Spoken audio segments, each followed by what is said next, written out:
ours is a crazy place in oh so many ways. Let's try to make some sense of it on Spiritfolk Saturdays.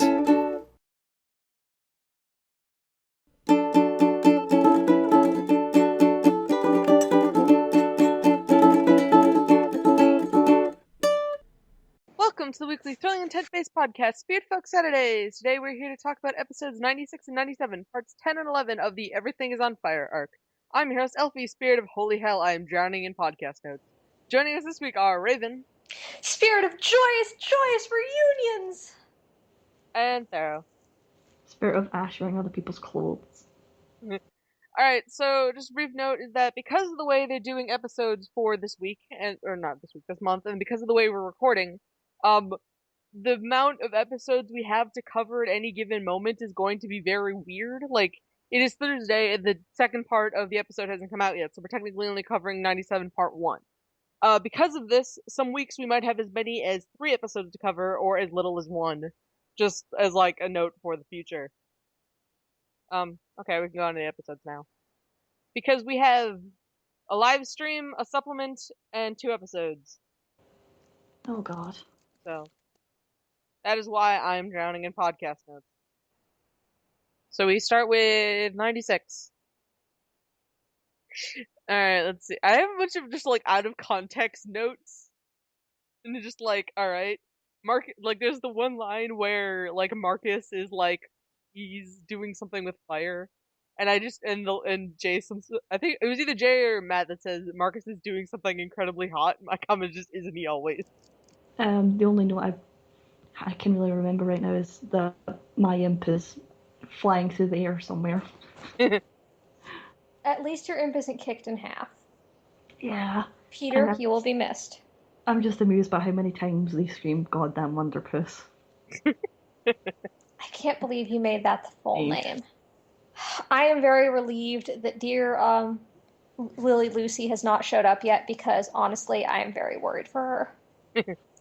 She's not going to survive long. She does not have a funny enough name to survive long. That is the rule of the imps, though, isn't it? They have a very high mortality rate. Oh my god, dude, their mortality rate is worse than red shirts on Star Trek. What if there was a red-shirted imp? Would it, like, negate? No, it would be, it would just, like, vaporize upon appearance. Something would go wrong with the summoning. It wouldn't be summoned right. Like, there'd be legs coming out of its head. It'd be horrifying. Aren't those just the blue imps, then? No, they're more just pudgy and ugly. Yeah, they're mis-summoned. And yet somehow more efficient than the normal ones. But don't point that out to Marcus. Yeah. Really, like, a red-shirted imp, wouldn't that just be one of the ones that Marcus, summons to then kill immediately? Like one of the bomb ones. Yeah. I think we can just measure how big an issue is by imp deaths. I like the idea of a red-shirted imp that actually just the second it materializes, detonates violently. For whatever reason. Although it does remind me of someone I watched who played, like, XCOM, and they named, like, a throwaway character Redshirt, and she ended up being, like, the most badass, and was the only one to, like, live for more than a few missions. Glorious. Oh, there was the part where it was, like, when Narn and Gregor are having their stare down, and Gregor's just like, I have him where I want him, someone come over here and punch him. Why the fuck didn't they come over and punch him? Is this a cutscene? Is that why? Is it a QuickTime event? Well, I mean, to be fair, in some aspects, the closest one was, like, Marcus.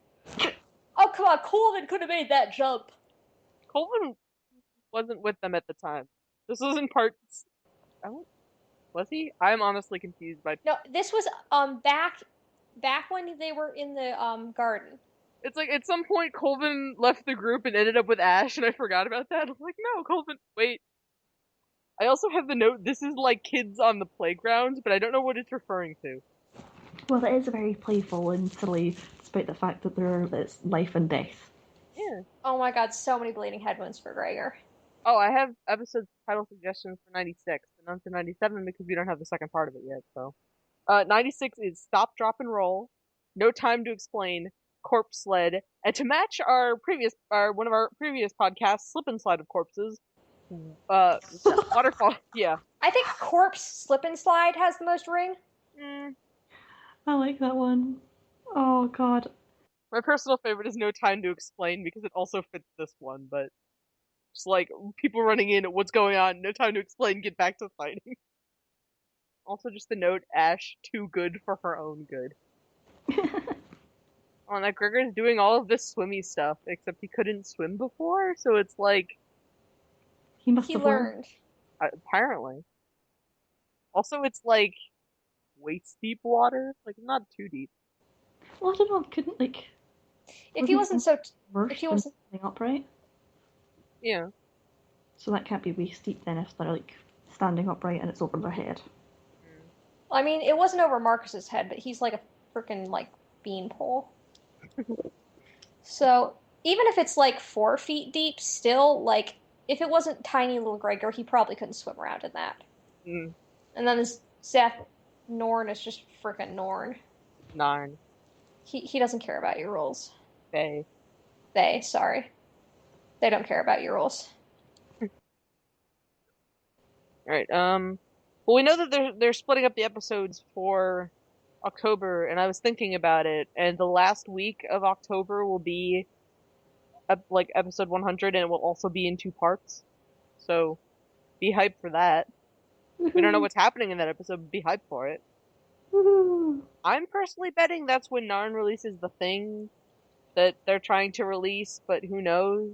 I don't know, because he seems like he's going pretty fast through the ones at the moment. He's 2/3 Yeah. through this seal and he's only got 1 seal left, so. He's doing like 2 seals every 3 episodes, it seems like. So, not sure. It might be 1 seal per 2 episodes, because it's the time to get to the next place. True. So, I'm you just know. happy because the crew is back together, but that's technically the episode we're about to talk about, not the one we currently are, so. Well, I like to imagine that, like, I was thinking about this, and now I'm even more tempted by it, is that, like, it seems just kind of like a Scooby-Doo-esque, like, cutscene with, like, the doors, and everyone's running between doors, and, like, Narn is somehow avoiding everyone, and they go in the same door they went through, and it comes out the other side, and, like... Yeah, the Scooby-Doo door scenes. Yeah. The Scooby-Doo-esque chase scene, or, like, that one from Teen Titans. I'm not sure, like, if that is my favorite. I think my favorite is honestly Marcus on this sled being towed around by this running, gangly creature, and he is shooting I-beams at it the whole time as the sled whips around. I think that is probably my favorite, especially because I just imagine him with, like, his knees up to his chest, like in that little kid on a sled position. So moving on to 67. I think 67 was in Wizard High School, so yeah. Just my first note for that episode, Rat, what the fuck? Oh god. So much noise from those rats and the imps just constantly. I can't even make it, my throat is that sore. So, Rat does some, like, demonic summoning thing. I'm so worried. I love that the city is in ruins and he's just looting. He's basically every player character ever. Loot the city! Well, like, he comes out of the punch dome and just smoke screen and runs. It's not even a real smoke screen. It's just a singing skull. It's close enough. Oh, and Marcus is using wild magic! He's pretty wild as it is. I called it when Jay mentioned the number and then immediately, like, Marcus launched into the spell. I was like, oh, I bet it's wild magic. And then it was wild magic! Do you think there's like he's got like a D100 of just like a list of 100 effects? That's generally what it is, yeah. And because That's pretty cool. both rolls have been beneath 100, there's some people who use wild magic and do like a D1000. Oh Jesus. Let's be glad it's not that, even though it would be amazing, it would also just be nightmarish having to come up with that many. Okay, but Oh. now I'm just thinking about the Gravity Falls Infinity dice that could roll a 2 or could destroy the universe, all depending.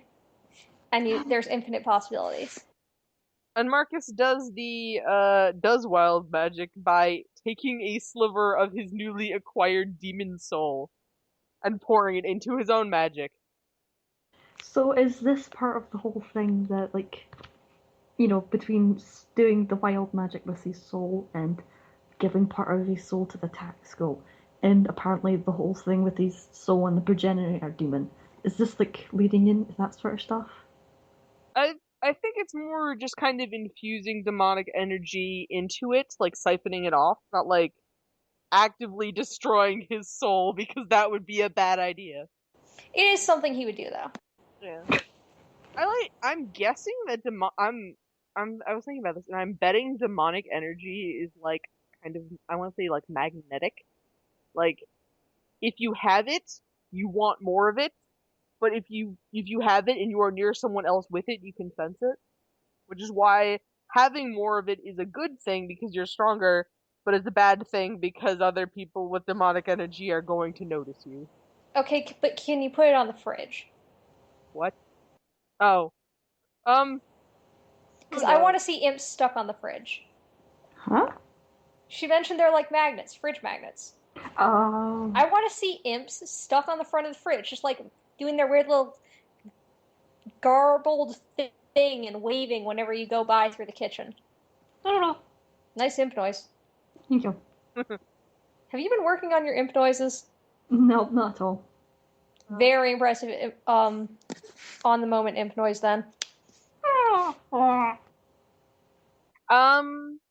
Narn specifically mentions that when they arrive in the like park, that there used to be a shrine there.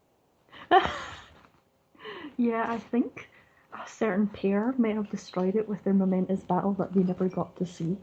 Well, that or it was just was destroyed relating to the whole every god is being murdered thing, but It was also the way Foss went, oops. it was adorable. Yeah.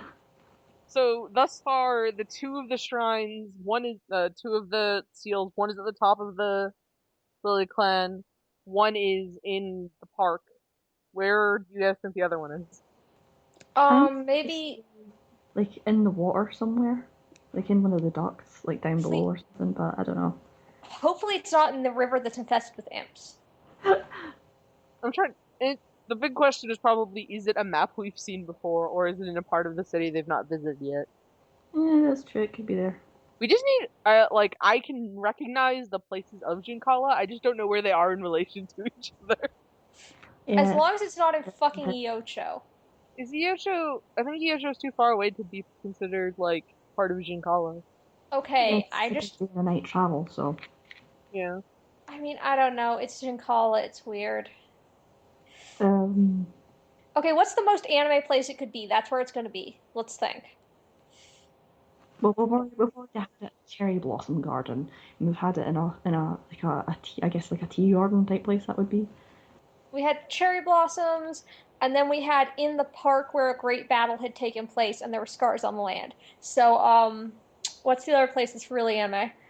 I think there's gonna be some statue in some part of the city, and they're gonna break the statue. Or it's going to be on the top of the rise. That's where the Lily Clan Gardens is. All right, so yeah. It's already on top of the rise. And we know that the heart pillar isn't the third one. Yeah, so it's probably not in that section of the city. I have no idea. Gregor took a lot of head trauma this episode, and I was watching the episode with my friend earlier, and she remarked that she was surprised that Gregor's head hadn't exploded like a melon already. And to be honest, I was kind of expecting that when Jackson described blood flowing everywhere. I was like, oh dear. He was so ready with that description too, just launched right into it. Like, how long have you been waiting for Gregor's head to explode, man? Jeez. I mean, with the way they fight, it was a matter of time. This whole episode had like a lot of amazing, really funny moments of just like, the whatever it was that Narn did sends Gregor flying, and Marcus just goes, "Is that the one that sent Gregor flying?" and just gets hurled across. Yeah, that was good. Oh, this episode and the last one have been really great. The most recent episodes, just fantastic. And I love Narn so much. Narn is pretty great. Like, they were like concerned, like what I my biggest question is, why are they doing what they are doing? Like, ignoring the murder of a bunch of guards, like, to what extent is what they are doing a bad thing? Ignoring the destruction of the city at large is what they're doing a bad thing. Well, I don't know. I mean, if they spent too much time mourning, like, Marcus doesn't mourn his imps, and those are probably closer to him than the guards. Yeah, but the guards are like people. So, wow, way to be racist. Imps are almost literally cannon fodder. Okay, now you're just being really offensive. Jeez, Um, Elfie, my gosh. I don't know. Generally, people who crack the universe open with an arm punching the ground aren't up to very good things. I want to see what would happen if a Colvin punch met a Narn punch, like, midair. They just, like, punched each other's fists. That reminds me, is imagine Narn high-fiving people. Like, really, really anime high-five. Like, they're both in the air and action lines, and then it, like, fades to black or whatever. But also just, like, having someone much smaller than them be around, and then they just, like, tap their hands. Oh god. That's so cute! I do like that Norn was concerned about, like, the people he's fighting against. He's like, are you alright? Yeah, like, there's no one in this series that's, like, an actually bad, like, person to an extent. Everyone has some good in them, and that makes me worried. Except Karen. She didn't actually do anything super terrible. She tried to enslave them again out of contract. She's, like, horrible as a human being and as an Al'Rani person. That's, like, covering all the bases. Well, to be fair, none of the other Al'Rani protested it. It's not an unusual thing. Oh god, I can't wait to find out more about, like, Colvin and Karen and all of them. Let's see what else is in my notes. Narn had the stance of, like, or something, the Pangolin Ripper? I don't know what that is. Pangolin is like a... Oh crap. I'm pretty sure it's one of those little... Oh, hang on, I need to Google this because I've got two images. Are they those ones that, like, have the scales, like, they're all over their body? It looks like, Yeah, that's the one. Yeah, those things are cute. Weird. Okay, they're not so much cute. They're just kind of... Oh, that's adorable! I didn't actually, like, I looked it up under different spellings, so I don't think I didn't find it when I was looking up earlier, but no, that's adorable. Yeah, they're really cute. But I thought it was supposed to be like a play on Bell Ripper. He is secretly the reincarnation of their master. Oh man, Horvin would lose his shit when he saw him. Also, I said it on Twitter, Narn's cloak is backwards, I am pretty sure. Because facing left is the canon orientation of every character, and when it's like that, it's on their right shoulder, but in the Gods Are Gone artwork, it's on their left shoulder. So... Maybe Narn decided on a change. Also, is Gia also acceptable here, or is that not applicable? It could be acceptable, but because we don't actually, like, know from them, it's probably best to just go with they. Okay, I just figured I might be less likely to slip up. I'll just be more careful on the theys then. Yeah. Anything else to say about the episode? I have this one note and it's just like, here, no, that blood is supposed to be inside you. Immediately followed by the line, Peter Paste. That amazing moment of just, oh no, I'm supposed to be mourning. Oh, God. Everyone laughing at that. I thought it was pretty funny how both Faust and Jay and their characters got confused by Marcus having an extra shirt. And it's quite clearly Marcus's shirt, because he was saying, it's my only spear left, I used my other one to clog up Gregor's head wound, and they both got very confused. Okay, I wanna see, like, I loved Elfie's picture. I would also sort of love to see, like, if we could get in the episode Ash wearing the shirt. Like, that would be amazing. My mother made a point when I showed it to her, is that wouldn't it be too big on Ash? And that's adorable. Yeah. Oh yeah, no, like, she'd be swimming in it, unless it was like the one that Marcus shrank in the dryer, but they don't have dryers, so yeah, It would be huge. I really want to see like her holding up her hands and like the ends of the sleeves are way past her hands and it's just all floppy. That's too cute. I can't handle that. It's just jumper too long. All for Ash wearing other people's clothes. Also, note of the fact that she wasn't really self-conscious about the poncho until she was in front of it was either Morin or Colvin. My theory is Morin. And then again when it was Marcus. Yeah, she didn't really give two craps about it when it was just Horvin. Or even when there were guards. Yeah. Apparently Ash has a thing for blondes. We learned something today. Or maybe she gets nervous in front of good-looking people. They're judging me. Tough luck for Thog. Are you implying that Horvin isn't good looking? Yes. Have you seen his eyebrows? Have you seen his sideburns? He looks like freaking Wolverine from Wolverine and the X-Men. Oh my god, that show was like, I can't even think of words that describe how upset I am. It had 3 worthwhile things in goodness knows how many episodes. I know because I tried to trek through it. I tried. 26 episodes. Tried so hard. Alright, do we want to now pause, end the call, watch the episode, come back in like 17 minutes? Yes, but can we wait a few seconds because those hiccups are adorable? Yes. Alright, we will be right back, having watched part B of part 12. Oh god, I'm so confused now. Alright, bye. We're good.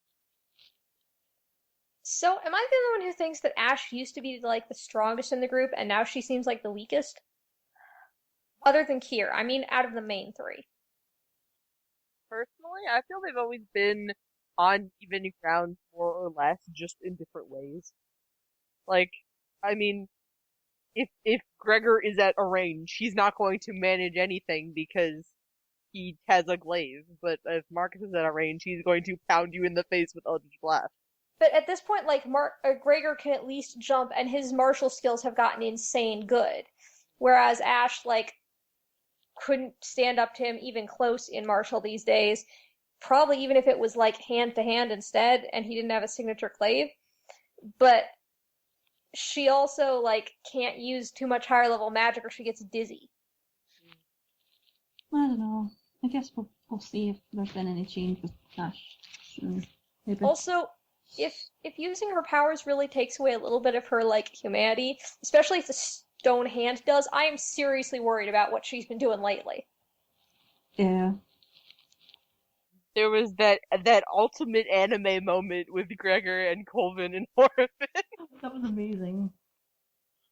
It was brilliant. I just like how Ash went to buff Horvin and Horvin just flew. Yeah. You can't get much more anime than that. He does not need your gravity literally weighing him down. And there was a Kier and Ash moment. This was adorable. Just like poor Kira, he's just like, no, save the others, I'll be fine. It's like, you're dying. Let me fix you. I don't think he was dying, but he wasn't doing well. No, but it was all internal damage and stuff, so that's pretty death. You can die from that. Yeah, but also everyone else was also dying at the same time. Oh, they'll get over it. There was more wild magic, which is great. Apparently, I'm guessing that the entire just shtick of naming them is that every single one of them is going to be a favorite. Yeah, probably. It's a running gag. I like how everyone was like, Ash, do the thing, do the thing. He's just like, ah! And I got stupidly excited that she put out both hands. Inian did meta magic, which is awesome and something that I don't think has been done at all this far. Apparently she can make other people's magic into meta magic. God, I keep opening the wrong document in my notes. I love the what happened while I was gone from Ash, and Marcus was just like, some things. Yeah. I'm looking forward to, her reaction when she finds out what Marcus has been through. Oh, yeah. The line with Salt and demons, and Thog apparently trying to trap Marcus. I thought that was great. Thug tried to like salt Marcus, like Jesus Christ. Maybe it was him trying to give Marcus a timeout. I'm suddenly like imagining that working on Marcus as a kid, and like, cause his own magic would be weaker or something, and just like, that would be like the tiefling timeout kind of thing, or just like, you spill a bunch of salt and it's like, oh god damn it. Aww. Let's see. The bindings are bound in the flesh of the earth, which is not reassuring, and that the presence of 1,000 spirit folk. That is a lot of spirit folk. Yeah, I think that's all the ones that have been bound away under the city or something. That is a lot, though. Like, They might not have been malevolent before, but they're definitely going to be that way now. makes me think of what's the Pokemon Spiritomb? That's like 1,000 like spirits bound into a single object, manifesting as one creature. Like, if those things get out, then there's going to be a lot of trouble. So was Narn attempting to release them to kill them? To kill the spirits or to kill all the people? Either one, because it says in like the first episode narration, let's see how you handle it, Honorant, when your city is destroyed and your gods are gone. And like we see them standing in the gods are gone thing with a bunch of like wisps surrounding them. So it could be assumed that their ultimate goal was to destroy all of those spirits for whatever reason. Mm, I really hope they didn't kill Narn. I don't think they killed Narn. Their pog wasn't upside down, so I'm going to be optimistic about it. They seem like a hard ass, so. Yeah. Something, spirit folk, magic something. Yeah, you can't just kill a spirit. Ian called them kids. Just like, see kids, it's like, how old are you, Ian? Come on. I mean, some people use kids on people their own age, so. I know, but it was adorable. It was also very... A mocking thing, I thought. Like, I'm wiser than you all. She called the Horvin a kid. I mean, it can be used just playfully. True. That's what I was figuring. Yeah. And that whatever shrine once rested there acted as a cork. Could it be assumed that the Rise had like a similar result from that? Like, because it wasn't so much a cork as like you put a balloon on the leak and it keeps filling up. Maybe? Like the earth kept growing bigger and bigger because there was too much energy being poured into it. That could be it, or it could be because, like, if it was a quirk in the sense of like spiritually keeping it down, or like with some sort of spiritual barrier or whatever, then the fact that there was like this whole kind of serene thing to the Lily Clan Gardens could be why the first seal was there. Mm. Honestly, I'm just kind of like the mental image of people training there and like one of them, like punching the ground really hard and then just suddenly it just cracks through time and space. It's like, oh god, what did we do? Oh god. Jay's narrative was also amazing, like all of it. Yeah, props to him for all the narrative and stuff. Yeah. And the note at the end, I swear to Zosma, if these credits break again, I will fight them. They did in the previous. Oh! The way it does parts is that it's like part A or part B of an episode, but the parts continue. So 97 is part 11 and part 12. Which is really confusing. Huh. Yeah. That kind of makes sense. It does, but at the same time, it's like, oh dear lord, I'm going to get so confused so quickly. Yeah. Any other notes from this episode? Because I have a lot of things to say about other things. I just liked how Ash was like, because I hate you a little bit. Then we had a live stream, the amazing, spell/tension live stream that featured a bunch of characters from other campaigns and also Adonis. Oh my gosh, yes. Wait, that hasn't been covered yet in a podcast? No, because we didn't have one last week. I fucking love that. I have a lot of notes about all of this. Idiot and Colvin are friends. That's so great. Like, Colvin could think they're friends when they're really not friends. she went out to dinner with him. It's just She like, probably was bumming off a meal. I mean, they could also be friends. I'm just not going to presume here. I'm going to presume because she was partaking in conversation and not just like ignoring him for the sake of being there. Like he stole 4.4 million gold from her, and like I guess kind of betrayed the Rune Riders Guild when you think about it, and then just like, nope, they're friends. It's so great, so cute. Indian's smart. She wants strong friends, and now that her whole guild has fallen apart, she needs a strong buddy. Colvin lost an eye. Like he doesn't. That eye patch is actually for a reason. We don't know how or why or what, but that yeah. Oh, when was that stated? When they went to look for Boar, because he said that it was good that he lost that eye because that was the eye he cried from. Oh yeah. Right. Thing. So, now I'm imagining Colvin with a wicked cool scar, and it's awesome. There is the Alarani Death God who is opposed by the other Death God, quote unquote. Presumably not Charoth for obvious reasons. And the guy, the disciple dude, asked if Boar was on the side of the sun or the moon. So my guess is that there's maybe like a death god of the sun and a death god of the moon or something like that. Or there could just be separate sun and moon gods that are really, really, like, pissy with each other. We have a discussion about how weird sun/moon spirit folk would be because how would that work? I think the best part would be that nothing can touch their power source. True. Even if they can't control it, nothing's gonna get to their power source ever. Like, the only thing more steady is gonna be death. Yeah. Let's see. The whole thing with Thog and and Boar. Oh my god, like I have so much that I need to know about what's going on there. Because how do you go from being like in a street gang doing street art to being in whatever happens there to being in Alaran, like not in Alaran, in Meatire. I want to know what the hell Boris' thesis paper looked like. I want to, yeah, what it. I want to read it. What do you even write, like, what does a paladin write a thesis paper on? Something to do with the gods that they're a paladin under, I imagine.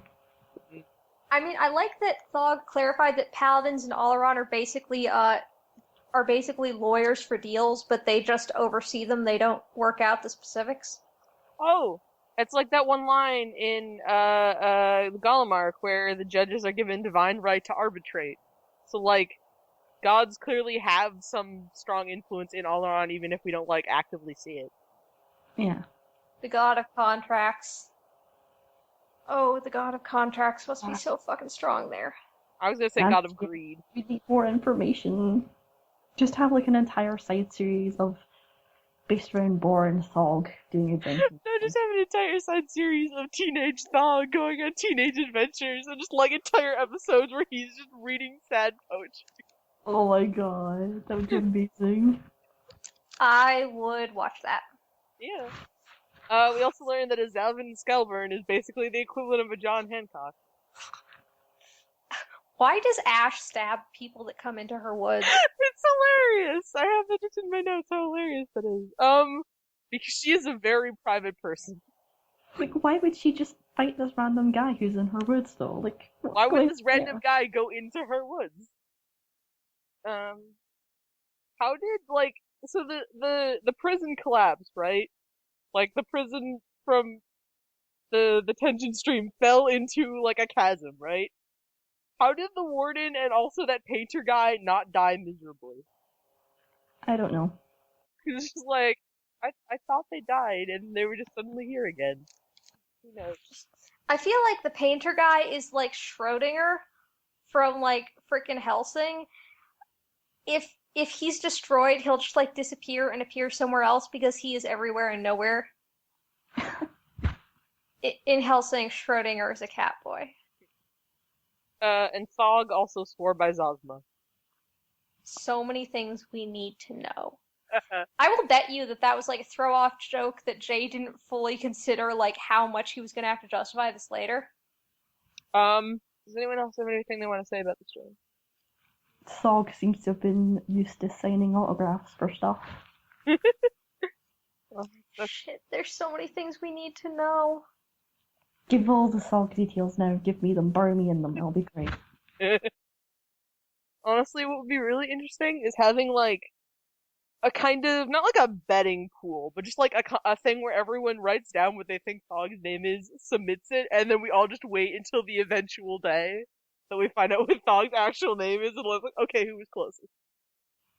That'd be quite fun, actually. I mean, apparently it's been Thog so long that the name Thog is known amongst the Alrani Paladins. Isn't Thog just another, like, don't other people go by that name? I guess they changed that. Like, originally Thog was a group name, but now it's become something else. Because, like, that was in their first unaired pilot. So a lot of things changed from then.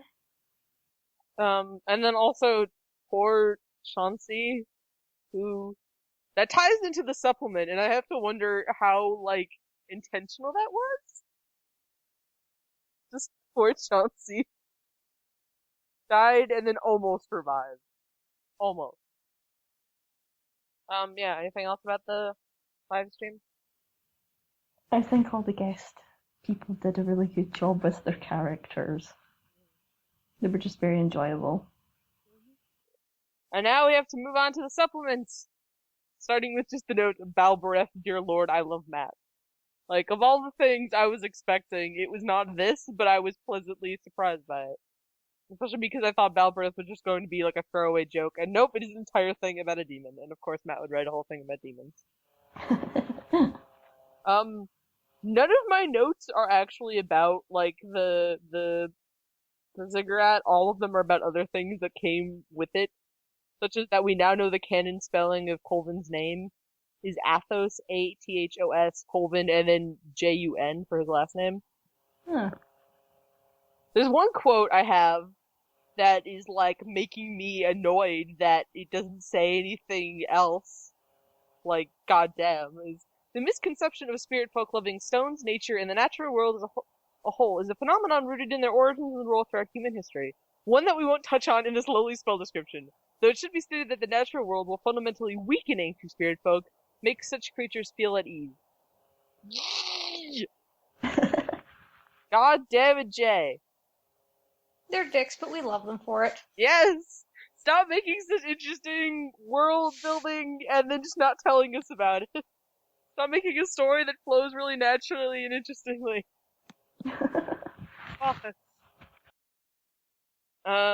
We learned a few things about Caravia. At the very least, it's assaulted by plague winds, and that there is a Necri Arch there, which I assume means, like, Archmage of Necromancy.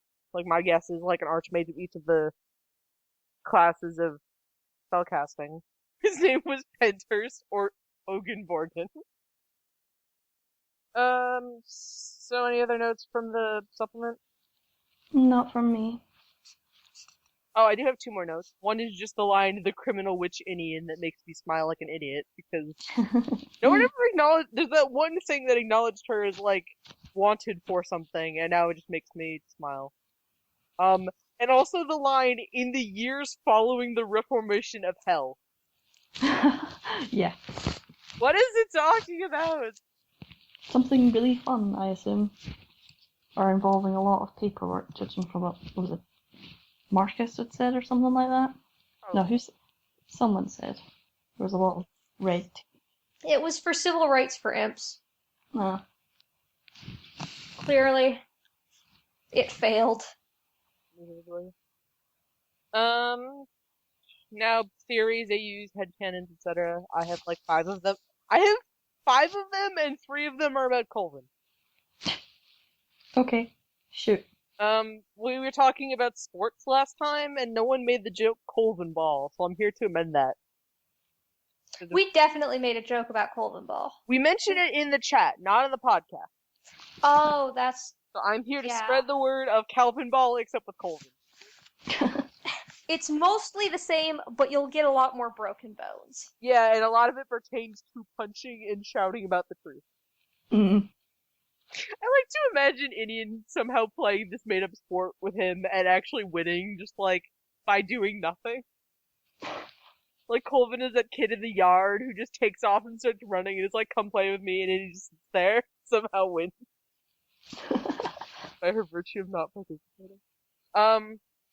So I was watching someone play, Shin Megami Tensei Devil Survivor 2, and there's a character who adopts a cat, and he reminded me of Colvin. Like, this character reminded me of Colvin, although I can't remember his name right now. And he named it after himself, so please imagine Colvin adopting a cat and naming it Colvin. It would be so cute. Oh, Yeah, that's yeah, it great. would. Of course, if he adopted a cat, like, it'd be one of two things. Either it would be one of those ones that was, like, clearly born too early and, like, just abandoned and is, like, so freaking tiny you can fit it in the palm of your hand, or it would have been a lion. I like the tiny, like, run cat that, like, he babies on. Oh, yeah. Like Also- the runt that you feed up and it suddenly becomes the biggest thing in the world. Oh, yeah. That's what Also, happened imagine to my cat Colvin at the moment. adopting cats and naming them after each of his friends. Aw. Ash always picks on Gregor. Eh. Marcus just, like, does nothing but sleep and always does those really big cat yawns. Thog is the one who always camps out the food bowl when it's time for feeding. Indian keeps knocking things over. And, like, Inian is follows the him one. around. Yeah, Inian's the one that, like, sits on the shelf, looks at you, and then pushes something off. Kier, the cat for Kier is the one that always like screeches constantly, like for attention. I'm imagining Kit and Kier falling down the stairs. And just gets up at the bottom like, I'm okay, and goes scrambling back up them. Yes. He'd be the one that gets into fights with their ball toy and loses. Or acts more doggish than normal and likes having his belly rubbed and chases his tail. Please fetch. Also, consider a modern AU in which Colvin is a technopath and, like, has no idea how computers work. But, like, What do you mean you type? it's like, you need to turn it off and turn it back on again. Okay, how do I do that? Press the power button. There are a lot of buttons. But which button is really the most powerful? Oh no. And he goes through like 24 monitors in like the course of a year. Just through a sordid assault.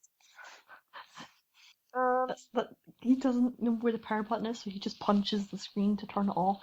And he doesn't even turn off the computer because that's just a monitor. Exactly. And then also message manifests in like a binary. Really what inspired this was just like binary. He's the guy who can send emails to anyone anywhere. He always somehow knows your new email address. Well, just like it because he always does like technopath before, and he doesn't know anything about how computers work, and that's amazing. Just like, Colvin, can you fix my computer? Sure. How are you doing on that report? It's really hard to handwrite this whole thing. Or something. And then my final non-Colvin related note is, by this point, I'm half expecting Thog to come riding in on Telvillian and leading the clan leaders behind him. Or something.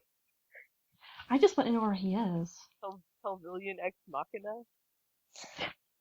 I mean, I still think that there's a chance that Morn is actually the agent from the one that helped to kill what's his name's master. It seems to be a recurring theory, yeah.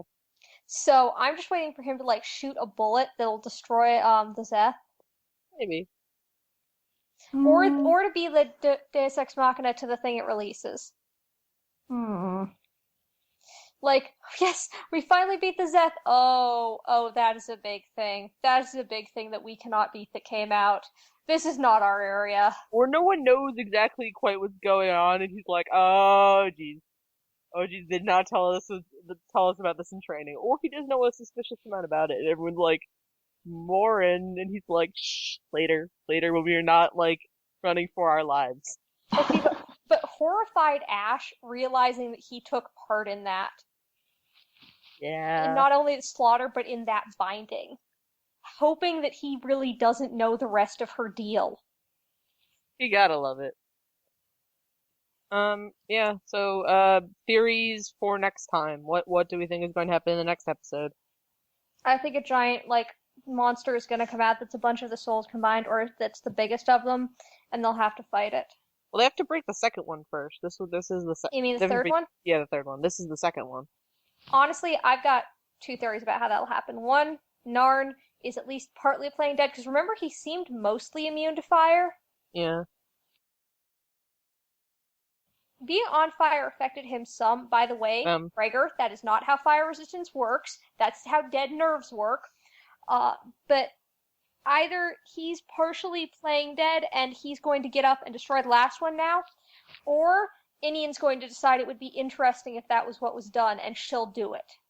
That'd be amazing. I definitely think that someone is going to break the final seal, but we're not. It's so uncertain as to who or how. If it's not the Zeth that does it, then I imagine it might be Aaron. My big thing is that we know that Spiritfolk are susceptible to arcane magic, so I think being hit like point blank by a bunch of Eldritch Blasts would hurt quite a lot. Yeah. Like fire resistance, sure, but I'm kind of hoping that, like, when they reappear, they'll just reappear in front of Thog, who's just been sitting down having a cup of tea or something like that. Or some sort of alcoholic drink, and he just sort of looks up, and there's all these people passed out in front of him, groaning from this warp that they've just come through, and he goes, "What the fuck?" Just looks at Marcus. Marcus, the hell did you do? Wasn't me this time. Really? Wasn't me. Yeah, Ash, what did he do? I just suddenly remembered the line about the salt, and now I'm picturing some, like, distant future where they go to hell to fight Marcus's progenitor or whatever, and just throw salt all over it. Just, like, cut it off, and it's like, oh, come on. Really? Really? Like, cheesing out the fight in that manner. That one boss in Dark Souls that you can just, like, poison and wait. Is that it? Everyone said things? I think I'm done. If you'd like to listen to more episodes of the podcast, you can find us at spiritfolksaturdays.tumblr.com. If you want to join the TI Skype chat, shoot us and ask with your Skype name. We'd be happy to have you. Thanks for listening. We'll see everybody next week. Bye! Bye!